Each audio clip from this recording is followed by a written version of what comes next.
Assalamu alaikum everyone and welcome to AMI, Abu Makes Education Easy. Today we are going to start our first class of Accounting IAL A2 means International A levels A2. So our first topic is Public Limited Company. We are going to learn the income statement of Public Limited Company. As we are going to start the first chapter Public Limited Company, I hope those who are watching have already completed your AS. So let's not delay anymore. Let's begin. What is limited company? First, let us begin with a basic lecture or with a reminder that what is a limited company. In IAL Accounting A2, a limited company refers to a business organization that is legally separate from its owners. Its key factors include limited liability, the ability to raise capital by issuing shares, and being governed by specific legal regulations. So the thing here it has been said is that in IL Accounting A2, limited company refers to a business. It refers to a business or it identifies as a business which has a separate identity from its owner. It's like one of the accounting concept we have already learned in IL Accounting AS, which states that the owner and the business have to be two separate identities, right? And limited companies have some limited liabilities. The ability to raise capital can be used by issuing shares. We are going to learn more about these things in the future videos or future lecture classes. So now let us look at the derivations of the key factors. What we have learned about the key factors were, see, limited liability, the ability to raise capital by issuing shares, and being governed by specific regulations. So the first key factor is separate legal entity. A limited company is recognized as a distinct legal entity, meaning it can own assets, enter into contracts, and sue or be sued in its name. Separate legal identity means that if I, Abu Ahmed Chaudhary, uh, owns a business, if I own a business, and the business and I will be two separate identities. If it's a public limited company or it's a private limited company, then also the business and I both are two separate identities. We are not the same. The business is gonna be business and I'm gonna be me. So this is what it is saying, that a limited company is recognized as a distinct legal entity, meaning it can own assets, enter into contracts, and sue or be sued in its name. The rest of the thing is meaning is that the business can have its own or personal assets. The assets which are gonna be used for the business are gonna be purchased in the name of the business. It is not going to be purchased on the name of the owner. It is going to be purchased on the name of the business. The business can sue people or it can be sued by using its name. For example, if my channel sues another channel, it's gonna be, yeah, Ami is suing another channel, and that another channel is suing Ami, not Abu Ahmed Chaudhary but Ami. In the same way, see limited liabilities. Shareholders of a limited company have their liabilities restricted to the amount unpaid on their shares. See, now comes to the point, limited liability. Shareholders of a limited company have their liability restricted to the unpaid on their shares. It means that the liability of the owners of the business or the shareholders of the business are going to stick to the shares or আমি যদি বাংলায় বলতে চাই, এটা খালি আমাদের share পর্যন্ত অথবা যতটুকু আমরা ইনভেস্ট করেছি এই একটা কোম্পানির মধ্যে ততটুকুই টাকাটাই আমাদের লাইবিলিটি থাকবে, আমাদের পার্সোনাল অ্যাসেট আমাদের লাইবিলিটি থাকবে না। যেহেতু আমাদের ফার্স্ট কি ফ্যাক্টর ছিল যে আমাদের ওনার এবং বিজনেস দুইটা সেপারেট আইডেন্টিটি, তার মানে ওনারের অ্যাসেট আমার রিস্কে নাই। আমার যদি বিজনেস যদি লসও খায়, আমার তখন বিজনেসের অ্যাসেট আমি বিক্রি করে আমি আমার ডেট পে অফ করতে পারি, অথবা আমার বিজনেস যদি দেউলিয়া হয়ে যায় তখন আমি চাইলে আমি পেও না করতে পারি। তা এটার মানে না যে আমার ওনারের কোনো পার্সোনাল অ্যাসেট বিক্রি হবে। আমার যদি আমার নামে কোনো সেপারেট অ্যাসেট থাকে, আমার বিজনেসের ডেট পে অফ করার জন্য আমার পার্সোনাল অ্যাসেট বিক্রি করতে হবে না। দেখো এখানে বলা হচ্ছে যে this protects their personal assets from being used to settle the companies dates. মানে আমার কোম্পানির ডেটস অথবা পে করার জন্য আমার পার্সোনাল অ্যাসেটস লাগে না, আমার পার্সোনাল অ্যাসেটস ব্যবহার করতে হবে না আমার কোম্পানির ডেট পে করার জন্য। And see, ownership and control. Private limited companies. There are two types of limited companies. One is private limited, another is public limited. We are going to learn more about the definitions or what these things are called. Firstly, let's learn the ownership and the control part. Ownership in private limited company is typically restricted to a small group of people, such as family or friends, and shares cannot be publicly traded. The first type of limited company is private limited company. আমরা এএসএ যতগুলো আমরা income statement, for example normal income statement, normal balance sheet, তারপর পার্টনারশিপের income statement, পার্টনারশিপের balance sheet যে আমরা করেছি, manufacturing accounts, this all are accounts of private limited company. This all were accounts of private limited company, not public limited company. Public limited কোম্পানির ইয়েগুলো আলাদাই হয় আমাদের। দেখো আমাদের প্রাইভেট লিমিটেড কোম্পানির ক্ষেত্রে আমাদের করতে হয় কি, আমাদের ওনারশিপটা থাকে রেস্ট্রিক্টেড বলতে আমাদের পরিচিত লোকদের মধ্যেই আমাদের থাকবে, যেরকম ফ্যামিলি অথবা ফ্রেন্ডস। এদের বাহিরে আমাদের কাউকে আমরা এক্সটার্নাল কোনো পার্সনকে আমরা নিতে পারবো না। মানে আমরা যে কাউকে আমরা শেয়ারস ইস্যু করে আমরা ওনারশিপ দিতে পারবো না। এটা একমাত্র তাদেরকেই করা যাবে যারা হয়তো আমাদের ফ্যামিলি বা ফ্রেন্ডস। এছাড়া আমাদের কাউকে আমরা জেনারেলি এটার শেয়ার আমরা মার্কেটে ইস্যু করতে পারবো না। তো এখন দেখো পাবলিক লিমিটেড কোম্পানিসের ক্ষেত্রে shares can be sold to the public and traded on stock exchange allowing for greater access to capital. Public limited কোম্পানিসের একটা সুবিধা হচ্ছে যে আমরা যখনই আমাদের হয়তো ক্যাপিটালের প্রয়োজন, আমরা ইনস্টেড অফ টেকিং ডেটস, আমরা ডেটস যেরকম ডিবেঞ্চার বা ব্যাংক লোন বা আমরা বিজনেস এঞ্জেলসের মাধ্যমে অথবা ভেঞ্চার ক্যাপিটালিস্টের মাধ্যমে আমরা লোন না নিয়ে আমরা ডিরেক্টলি মার্কেটের মধ্যে আমাদের শেয়ার ইস্যু করে আমরা ক্যাশ উঠাতে পারি। তো এটা হচ্ছে আমাদের একটা অ্যাডভান্টেজ, যেটা আমাদের প্রাইভেট লিমিটেড কোম্পানিতে দেওয়া ছিল না। এখন দেখো governance. Limited companies are managed by directors who are accountable for shareholders. They are subject to legal and regulatory requirements such as preparing financial statements in according with accounting standards. দেখো এখন গভর্নেন্সের ক্ষেত্রে এখানে দেখাচ্ছে যে কী কী আমার government কিছু rules provide করে দেওয়া আছে লিমিটেড কোম্পানিজদেরকে গভর্নমেন্টের মাধ্যমে কিছু রুলস প্রোভাইড করে দেওয়া আছে। প্রথমে হচ্ছে আমার ফিনান্সিয়াল স্টেটমেন্টস, যেরকম ইনকাম স্টেটমেন্ট, ব্যালেন্স শিট এবং ফার্দার আরও আমরা ফিনান্সিয়াল স্টেটমেন্টস দেখব। সেগুলো আমাদেরকে ইয়ারলি অথবা একটা পিরিয়ডিকলি একটা ফিনান্সিয়াল স্টেটমেন্ট প্রোভাইড করতে হবে শেয়ার হোল্ডার্সদেরকে। এটা আমার গভর্নমেন্ট রুল করে দিছে যে আমার গভর্নমেন্টকেও সাবমিট করতে হবে এবং আমার শেয়ার হোল্ডার্সদেরকেও সাবমিট করতে হবে। এবং দেখো আমাদের প্রাইভেট লিমিটেড কোম্পানিতে যেরকম আমার প্রাইভেট লিমিটেড কোম্পানিতে যেরকম আমার দেখো আমার ওনার্সরাই আমার বেসিক্যালি সব কিছু হ্যান্ডেল করতেছে, অথবা আমার সোল ট্রেডারে দেখো সোল ট্রেডার্স বা পার্টনারশিপ আমার পার্টনার্সরাই যেরকম সব কিছু হ্যান্ডেল করতেছে। এখানে কিন্তু আমার পার্টনার্সরা ডিরেক্টলি হ্যান্ডেল করতেছে না, আমার এখানে আলাদা সেট অফ পিপল রাখা হচ্ছে, আলাদা গ্রুপ অফ পিপল আমার পুরো বিজনেসটাকে হ্যান্ডেল করতেছে। তাদেরকে আমরা বলি ডিরেক্টর্স বলি। এই যে তাদেরকে আমরা ডিরেক্টর্স বলতেছি। এই যে the word directors represent that group of people who are currently who are handling the business or currently who are in charge of the business right now. মানে ওনার্সই থাকবে, শেয়ার হোল্ডার্স তো ওনার্সই থাকবে, ডিরেক্টর্স হচ্ছে আমার খালি শেয়ার হোল্ডার্সদের তরফ থেকে আমার বিজনেসটাকে হ্যান্ডেল করতেছে। They are kind of like managers.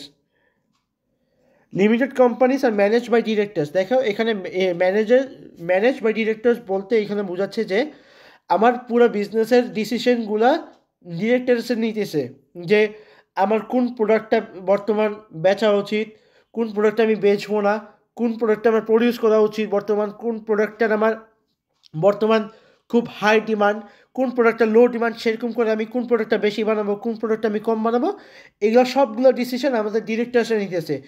বছর শেষে তারা একটা পিরিয়ড শেষে তারা আমাদেরকে একটা শেয়ার হোল্ডার্সদেরকে একটা তারা ফিনান্সিয়াল স্টেটমেন্টসের একটা কপি দিবে, যেরকম ব্যালেন্স শিটের একটা কপি, একটা ইনকাম স্টেটমেন্টের কপি দিবে, যেখানে তারা প্রোভাইড করবে যে আমার পুরো বছরে আমি কত টাকার সেল করেছি, কত টাকার আমি প্রোডাক্ট মানে কত টাকার র মেটেরিয়ালস কিনেছি, কত টাকার প্রোডাকশন হয়েছে, আমার সেল এক্সপেন্সেস কী কী, যেরকম আমার ইলেকট্রিসিটি বিল, ওয়্যারহাউসের খরচ, warehouse expenses, factory expenses, etcetera etcetera, এগুলো টোটাল খরচ করতে গেছে এবং সব কিছু একটা ওভারঅল হিসাব দিবে ইয়েকে, শেয়ার হোল্ডার্সদেরকে। তারপরে এখন দেখো এখানে আমার দেখো profit distribution, profits are distributed to shareholders in the form of dividends but only after fulfilling tax and other obligations. দেখো এখানে আমার শেয়ার হোল্ডার্সও হচ্ছে দুই রকমের শেয়ার হোল্ডার্স আছে, আমাদের শেয়ার হোল্ডার্সও দুই রকমের শেয়ার হোল্ডার্স আছে এখানে। Let me show you guys, আমাদের শেয়ার হোল্ডার্সও দুই রকম শেয়ার হোল্ডার্স আছে এখানে। একজন হচ্ছে preference shareholders, preference shareholders হচ্ছে আমার তারা যারা মালিকানা ঠিকই কিনেছে। Preference shareholders are shareholders who have the ownership but not have the voting rights, মানে তারা মালিক, কোম্পানির মালিক, কিন্তু তাদের কাছে ভোটিং রাইটস নেই, মানে তারা কোনো ভোট করতে পারবে না, তারা কোনো ডিসিশন মেকিং পাওয়ার নাই তাদেরকে খালি আমরা মালিকানা কিনে দিছি যে তুমি আমার কোম্পানিতে টাকা ইনভেস্ট করছো, ঠিক আছে, তোমার কাছ থেকে আমি টাকা নিছি, তোমাকে আমি কিছু শেয়ার্স দিছি, তুমি আমার কোম্পানির মালিক, কিন্তু তোমাকে আমি কোনো ভোটিং পাওয়ার দিব না, তুমি কোনো কথা বলতে পারবে না। হ্যাঁ, তুমি বছরের শেষে অথবা মান্থলি তুমি কিছু পেমেন্ট পাবা, অথবা ইয়ারলি কিছু তোমাকে আমি পেমেন্ট দিয়ে দিব, ইয়ারলি আমি ওদেরকে কিছু পেমেন্ট দিয়ে দিব, এটাকে আমরা ডিভিডেন্ড বলতেছি। দেখো yearly payment to share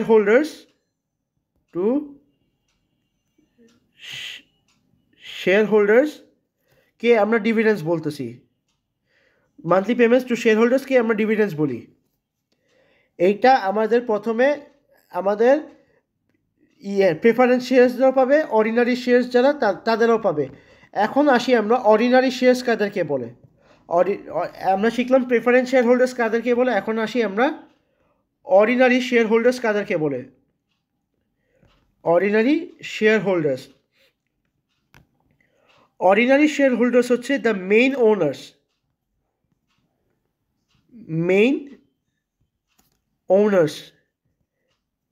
ordinary shares হচ্ছে মেইন ওনার্স, যাদের কাছে মেইন মালিকানা আছে তারাই এখন হচ্ছে অর্ডিনারি শেয়ার্স। তার মানে কি প্রেফারেন্স শেয়ার হোল্ডার্সের থেকে ডিফারেন্সটা কি আমাদের অর্ডিনারি শেয়ার হোল্ডার্সদের? দ্য ডিফারেন্স ইজ দ্যাট এরা হচ্ছে আমার মেইন ওনার্স, এদের কাছে আমার ভোটিং পাওয়ার আছে, এদের কাছে সব কিছু আছে, বাট আমার এরাও আমার মান্থলি অথবা ইয়ারলি একটা পেমেন্ট নিবে, যেটাকে আমরা ডিভিডেন্স বলতেছি। তো you can write in short যে yearly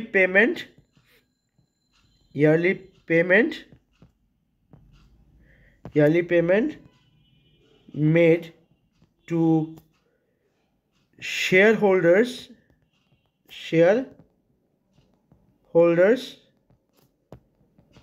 are called dividends. Monthly payments made to the shareholders are called dividends. Shareholders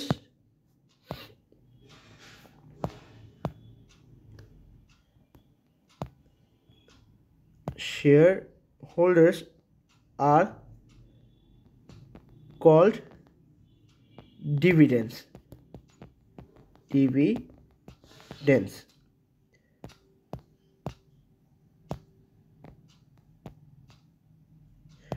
Don't mind my S. I am writing the S below. Please understand this S is with dividends. It's gonna be dividends. It's gonna be dividends. Okay. So see here that yearly payment made to the shareholders are called dividends. Yearly payment made to the shareholders are called dividends. This is a short answer. This is not the actual answer, but it is easy for you guys to understand at the basic point that what do you understand by dividends. Yearly payment made to the shareholders are called dividends. Shareholders are called dividends. Yes, right. I hope you guys have written this. Anyways, the video is gonna be up soon, so let's not delay the class.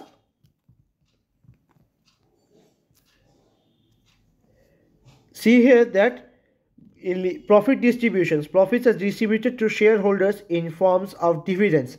So we have understand what does shareholders means and what does dividends means. Shareholders means owners. Shareholders is equals to owners, and we have understand that there are two types of owners, right?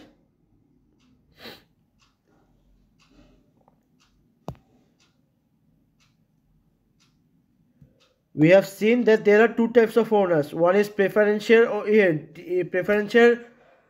holders, and another one is preferential holders, another one is ordinary shareholders, right?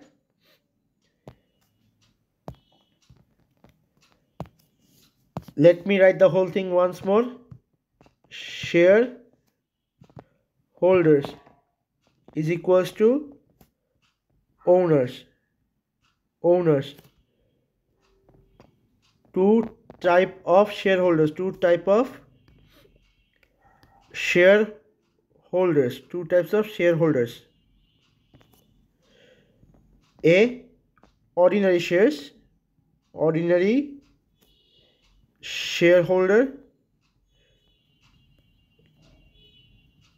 shareholders,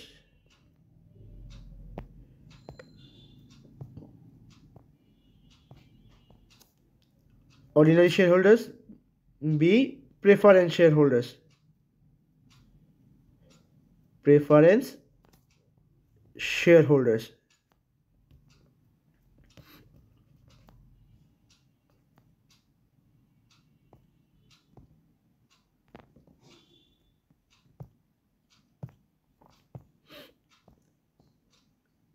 Preference shareholders. Who are ordinary shareholders? Main owners. Who are preference shareholders? Also owners. Difference, if I immediately say find out one difference or say me one difference between ordinary shares and ordinary shareholders and preference shareholders, you can say that ordinary shareholders are the main owners and preference shareholders are also owners, but they are not the main owners of the business. Means they have invested money in the business and they are going to be paid at the year end, but they do not have any voting rights. They do not have the rights to speak or give their opinion to the business. They do not have any opinion power. They have power. They have power. They are powerless.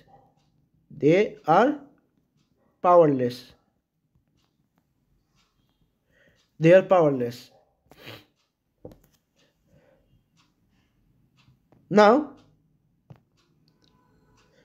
let's see what does private limited company means. A private limited company is a type of business organization where ownership is restricted to a specific group of individuals such as family, friends, or private investors. The company shares cannot be sold to general public and are typically subject to transfer restrictions. আমি প্রথমে দুই লাইনটি বুঝাই। দেখো, এখানে বলতেছে যে আমার প্রাইভেট লিমিটেড কোম্পানি জিনিসটা কি, এটা হচ্ছে এক ধরনের বিজনেস অর্গানাইজেশন, অথবা এটা হচ্ছে এক টাইপ অফ বিজনেস যার ওনারশিপটা কি রেস্ট্রিক্টেড, মানে যার ওনারশিপটা হচ্ছে সীমিত। এটা আমি ওনারশিপটা সবাই ওনার এই বিজনেসের অথবা এই টাইপ অফ অর্গানাইজেশনগুলোর ওনার সবাই হইতে পারবে না। ফর এক্সাম্পল, আপনার বাবার ব্যবসার কিন্তু আপনার বাবার ব্যবসার সবাই কিন্তু ওনার হইতে পারবে না। হ্যাঁ, পারবে কে কে? আপনি পারবেন, আপনার যদি ভাই বোন থাকে সে পারবে, আপনার মা পারবে, এরা পারবে। আপনি যদি আপনার বাবা যদি চায় তার ভাইও, আপনার বাবা যদি চায় তখন আপনার চাচা পারবে, আপনার অন্যান্য আত্মীয় পারবে। কিন্তু আপনার বাহিরের মানুষের কাছে, যেরকম আমি যাই আপনার বিজনেসের ওনার হইতে পারবো না। That's forbidden according to private limited company.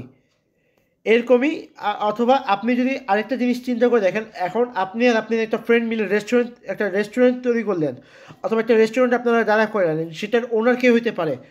আপনার অবর্তমানে আপনার প্যারেন্টস বা আপনার ছেলে মেয়ে, আপনার স্ত্রী। সেরকমই আপনার ফ্রেন্ডের অবর্তমানে কে হইতে পারে? তার ভাই বোন, আত্মীয় স্বজন যারা আছে তারা। এছাড়া মানে নির্দিষ্ট পরিবার অথবা ফ্যামিলি মেম্বার বাদে এখানে আর কেউ আমার ওনার্স হইতে পারবে না।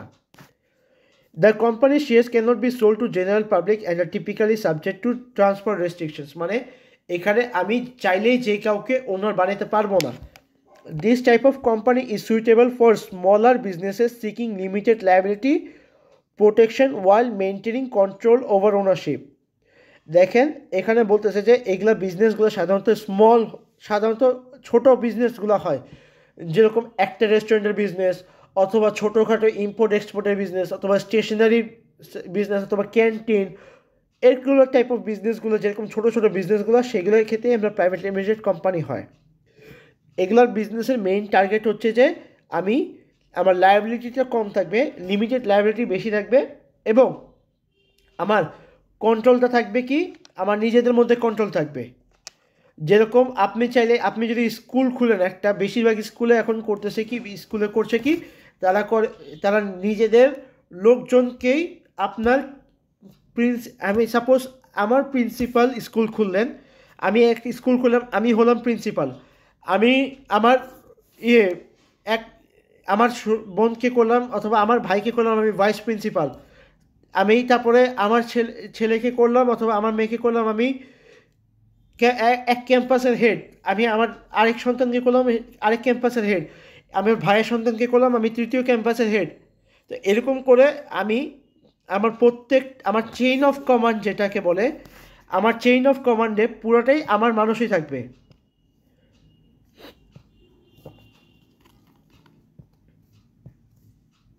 আমার চেইন অফ কমান্ড সেখানে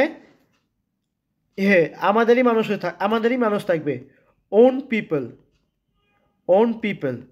চেইন অফ কমান্ডে ওন পিপলই থাকবে, মানে মালিকানা আপনার পরিবার ছাড়া অন্য কেউ পাচ্ছে না। অন্য কেউ যদি আপনার মালিকানা পাবে না, সে কর্মচারী হিসাবে কাজ করতে পারবে, বাট সে মালিকানা কখনোই পাবে না।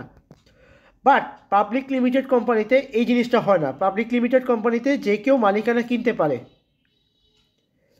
ফর এক্সাম্পল দেখেন এখানে, a public limited company is a type of business organization that allows its shares to be offered and traded publicly on a stock exchange, মানে স্টক এক্সচেঞ্জ অথবা স্টক অফিসে আপনার চাইলেই আমি আমার কোম্পানিকে পাবলিক লিমিটেড কোম্পানি চাইলেই তার কোম্পানিকে রেজিস্টার করতে পারে, এবং সরকারের থেকে সাপোজ আমি সরকারের থেকে 60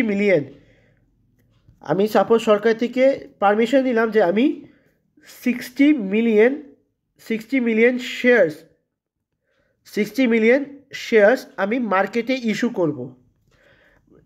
শেয়ার্স আমি মার্কেটে ইস্যু করব, এটার মানে হচ্ছে কি, আমার কাছে ক্ষমতা আছে, আমি চাইলে 60 মিলিয়ন শেয়ার্স, মানে আমি প্রত্যেক একজনকে আমি একটা শেয়ার আমি 1% 1 শেয়ার করে দিতে পারি, বা আমি ডিপেন্ড করে আমি একজন মানুষকে আমি কয়টা করে শেয়ার দিব। চাইলে 2টা করেও শেয়ার দিতে পারি, চাইলে 3টা করেও দিতে পারি, চাইলে 5টা করেও দিতে পারি, ডিপেন্ড করবে আমার। ঠিক আছে, চাইলে দিতে আমি ডিপেন্ড করে আমার উপরে আমি কয়টা করে শেয়ার দিতে পারি, কয়টা করে শেয়ার ছাড়বো অথবা কয়টা করে শেয়ার দিব পার পার্সনকে। আমি একটা পাবলিক লিমিটেড কোম্পানি চাইলেই তার শেয়ার সে মার্কেটে ছাড়তে পারে, শেয়ার মার্কেটে সে তার শেয়ার রিলিজ করে সে টাকা ক্যাপিটাল গেইন করতে পারে। আমার প্রাইভেট লিমিটেড কোম্পানিতে করতে হইতো কি, প্রাইভেট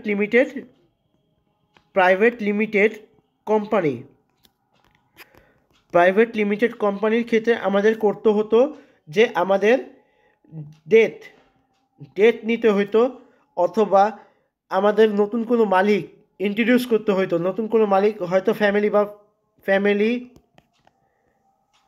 বা ফ্রেন্ডস,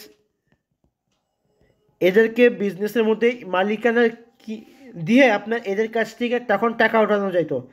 আর এখান থেকে আমি অপরিচিত লোকের কাছ থেকে আমি টাকা উঠাতে পারি। আননোন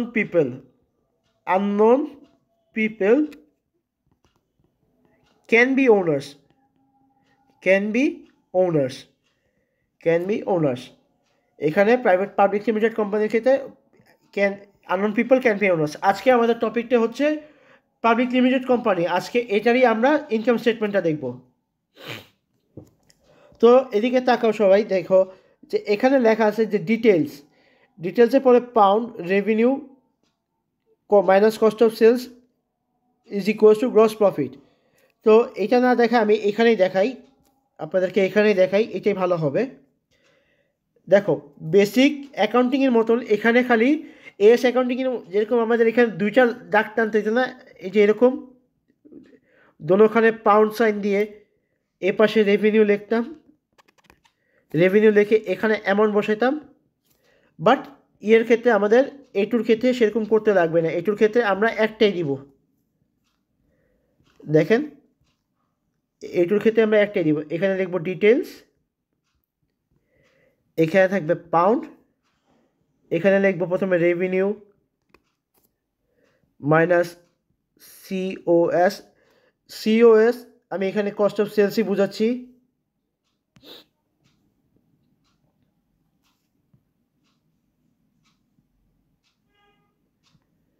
দেখেন সিওএস, তারপরে revenue minus cost of sales, আমি পাচ্ছি কি গ্রস প্রফিট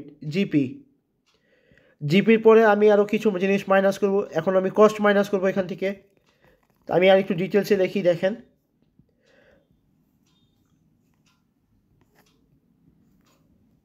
তো প্রথমে আমি লিখব কি কোম্পানির নেম, সাপোজ আমার কোম্পানির নেমেই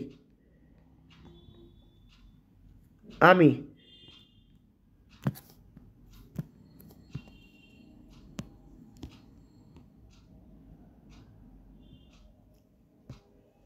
প্রথমে এখানে কোম্পানির নেম আমাদের দিতে হবে। কোম্পানির নেম কি,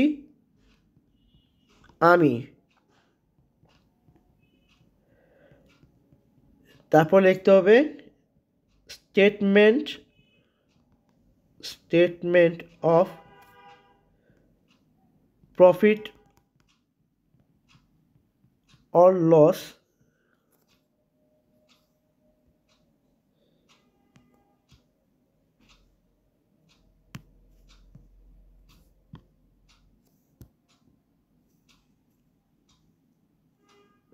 দেখেন এই অর্স আমি এখানে অবলিক দিয়েছি, আপনারা অবলিক দিবেন না, আপনারা এখানে ডিরেক্ট অরই লিখবেন।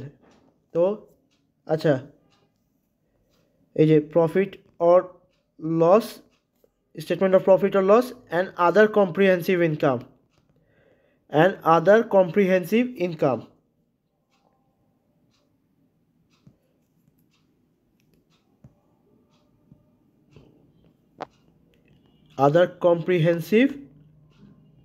ইনকাম যেরকমটা ক্ষেত্রে আমরা এসে লিখতাম statement of profit or loss and other comprehensive income for the year ended 31 December, suppose for the year ended 31 December 2023 অথবা 2024।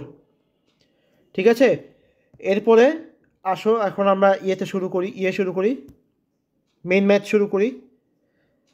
Let us start the main maths now.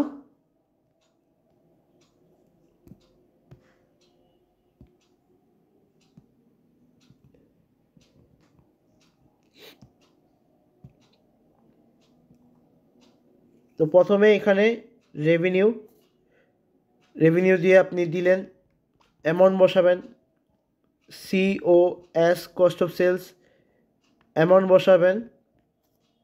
তারপরে পাবো আমরা কি জিপি গ্রস প্রফিট অ্যামাউন্ট, কোনো যদি income থাকে সেটা বসাবো আমরা। এখানে দেখো O.I মিনস আদার ইনকাম প্লাস করবো, এটা জানার কথা। তারপর এখন আসো এখানে হচ্ছে নতুন কিছু শিখবো আমরা, distribution cost. We are not familiar with this terms, distribution cost, administrative cost, finance cost. তো আমরা এখন এটা আমাদের পিডিএফ থেকে দেখি। তো এই যে দেখো এখানে আমরা এখানে প্রথমে কি করলাম, এখানের মতনই আমরা প্রথমে রেভিনিউ নিলাম, রেভিনিউর অ্যামাউন্টটা বসাইলাম, কস্ট অফ সেলস, তারপরে গ্রস প্রফিট, আদার ইনকাম, ডিস্ট্রিবিউশন কস্ট। দেখো কস্ট অফ সেলসের এখানে আমরা এখানে আমরা প্রত্যেকটা জিনিস আমরা এখানে এর ক্ষেত্রে করতাম কি, আমরা ইনকাম স্টেটমেন্টের ভিতরে আমরা কিন্তু আলাদা করে দেখাইতাম কস্ট অফ সেলসের হিসাবটা। প্রথমে কস্ট অফ সেলসের হেডিং দিতাম, লিখতাম কি ওপেনিং ইনভেন্টরি, তারপরে কি লিখতাম ধরো materials, direct labour, factory staff wages, এগুলো যেই জিনিসই আমরা লিখতাম সেটা এখন আমরা আলাদা করে হিসাব করব কীভাবে, দেখো কস্ট অফ সেলসের মধ্যে বেসিক্যালি এইগুলো জিনিসের বাইরে কিছু আসে না। প্রথমে হচ্ছে ডিরেক্ট মেটেরিয়ালস জিনিসটা কি, ডিরেক্ট মেটেরিয়ালস হচ্ছে সেইগুলো মেটেরিয়ালস অথবা মেটেরিয়ালস, আমরা যে মেটেরিয়ালস কিনে আনছি না প্রোডাকশনের জন্য, সে মেটেরিয়ালস। তারপর হচ্ছে মাইনাস ডিসকাউন্ট রিসিপ্ট, এই মাইনাস ডিসকাউন্ট রিসিপ্টটা হচ্ছে যে আমরা যে মেটেরিয়ালস কেনার পর একটা ডিসকাউন্ট দেয় না, বাল্ক পারচেসে দেখো না অনেক সময় ডিসকাউন্ট দেয়, আমরা বলি না আমরা অনেকগুলো জিনিস কিনছি, আমরা 10-12টা জিনিস কিনছি, আমাদেরকে 10-20 টাকা অথবা 100 টাকা ডিসকাউন্ট দেয়। হ্যাঁ, 100 টাকা 5,000 টাকায় অনেক সময় দেখো না, 5,000 টাকা শপিং করলে 100 টাকা ডিসকাউন্ট, 200 টাকা ডিসকাউন্ট, সেটাই হচ্ছে আপনার এখানে ডিসকাউন্ট রিসিপ্ট। তো আমি মেটেরিয়ালস কেনার পরে আমাকে একটা ডিসকাউন্ট দিছে আমার সাপ্লায়ার, তো ওই ডিসকাউন্টটা আমি মাইনাস করব, তাহলে আমার অ্যাকচুয়াল মেটেরিয়াল কস্টটা কত সেটা আমি খুঁজে পাবো, তখন আমি অ্যাকচুয়াল মেটেরিয়াল কস্টটা কী আমি সেটা খুঁজে পাবো। তো এখন দেখো তারপরে হচ্ছে ডিরেক্ট লেবার হচ্ছে কি, আমার ডিরেক্ট লেবার হচ্ছে আমার ফ্যাক্টরি রিলেটেড কস্ট মানে আমার প্রোডাকশনের ক্ষেত্রে আমার লেবারদেরকে কত পে করতে হয়েছে সেটা আমার এখানে বসাবো, আমরা ডিরেক্ট লেবার অ্যামাউন্টটা বসাবো। তারপর ফ্যাক্টরি যদি আমার নিজস্ব না হয়, ফ্যাক্টরির একটা ভাড়া দিতে হয় না আমাদের, সেই ফ্যাক্টরির ভাড়াটা আমরা এখানে বসাবো, কারণ ফ্যাক্টরির ভাড়াও কিন্তু আমার ফ্যাক্টরির মধ্যে কিন্তু আমি সাধারণত প্রোডাকশনটা করি, এই কারণে এটা কস্ট অফ সেলসের আন্ডারে পড়তেছে। ফ্যাক্টরি যদি আমাদের নিজের হয় তাহলে বিল্ডিংয়ের ডেপ্রিসিয়েশনটা আমার এক ধরনের কস্ট, প্রোডাকশন কস্টের আন্ডারে পড়তেছে আমাদের ফ্যাক্টরির বিল্ডিংয়ের ডেপ্রিসিয়েশন যদি আমাদের নিজস্ব থাকে।